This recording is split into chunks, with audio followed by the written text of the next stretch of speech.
You know, the buildings on the fairgrounds have fascinating architecture and history, but let's get a bird's eye view of some of them.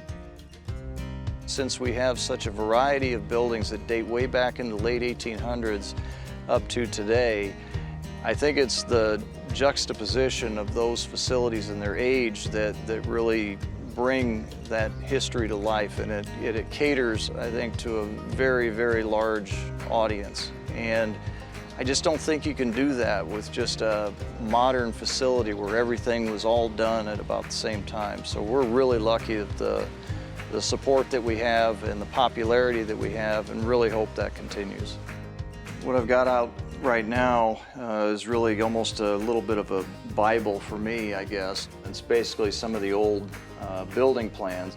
It serves as an excellent record in terms of keeping track of how these buildings used to function, what they used to look like, and potentially, as we work towards restoring them, it gives us a template to begin with. What I've opened this up to, the agriculture building. These documents get a little bit hard to read because this is the true definition of what blueprints really used to look like. And then, of course, the two entrances that face, northwest, those original domes, all of that being something that it kind of exudes a welcoming, sort of almost stately expression. What I've opened up to here is the livestock pavilion, livestock judging pavilion. It operates again, much like some of our other buildings, much like they did when they were built. This one here again dates back to the early 1900s. So Pioneer Hall, located up the hill, it was one of our older buildings. It was originally constructed right around 1886. It used to function as a dormitory for the employees.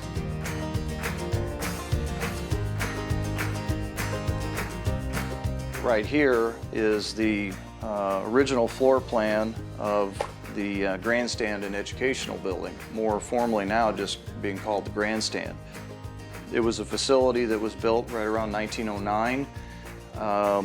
Actually, the original building was much different than what we see today, because back in the late 20s, they added on additional sections of seating both to the east and the west, increased the capacity, bringing it up to about 10,000. At the same time, once they did those east-west expansions, they built that south facade that kind of knitted all this together.